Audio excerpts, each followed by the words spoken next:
ही दृश्य आपण बघतोय मुंब्रा स्थानकाची। मनसेचा हा धडक मोर्चा, रेल्वे प्रशासनाविरोधात हा धडक मोर्चा काढण्यात आलेला आहे। अविनाश जाधव मोर्चाचं नेतृत्व करतायत आणि मनसेचे अजून काही पदाधिकारी आहेत। लोकल सुरक्षेच्या मुद्द्यावरून हा मोर्चा काढण्यात आला।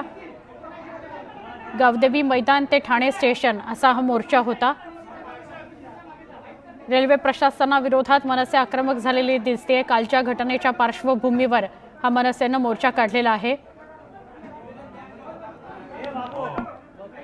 लोकलमधून प्रवास करताना सुरक्षेच्या दृष्टिकोनातून अनेक महत्त्वाचे प्रश्न निर्माण झालेले आहेत। त्या अनुषंगाने हा मोर्चा काढण्यात आलेला होता।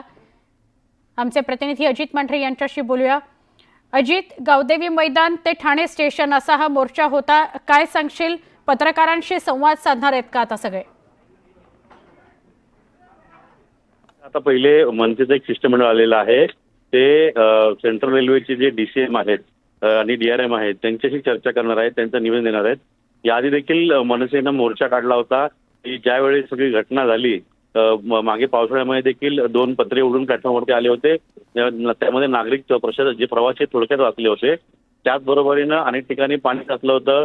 काही असे स्पॉट आहे तिथं वारंवार ऍक्सिडेंट होत आहेत, असे अनेक निवेदन दिली होती। पण ही कालची घटना घडल्यानंतर आता मनसे आक्रमक झालेली आहे। गावदेवी मैदान ते ठाणे रेल्वे स्टेशन इथपर्यंत त्यांनी मोर्चा काढलेला आहे आणि एक निवेदन पत्र घेऊन हे सगळे मनसैनिक जे आहेत ते रेल्वे प्रशासनाच्या वरिष्ठ अधिकाऱ्यांना भेटायला आलेले आहेत। त्यांचं म्हणणं ते सांगतील आणि तिथून काय नेमकं त्यांना आश्वासन दिलं जातं किंवा कशा त्यांच्या मागण्या पूर्ण केल्या जातात किंवा त्या फक्त मागण्या एक पत्रापुरते राहतात हे देखील पाहावं लागेल।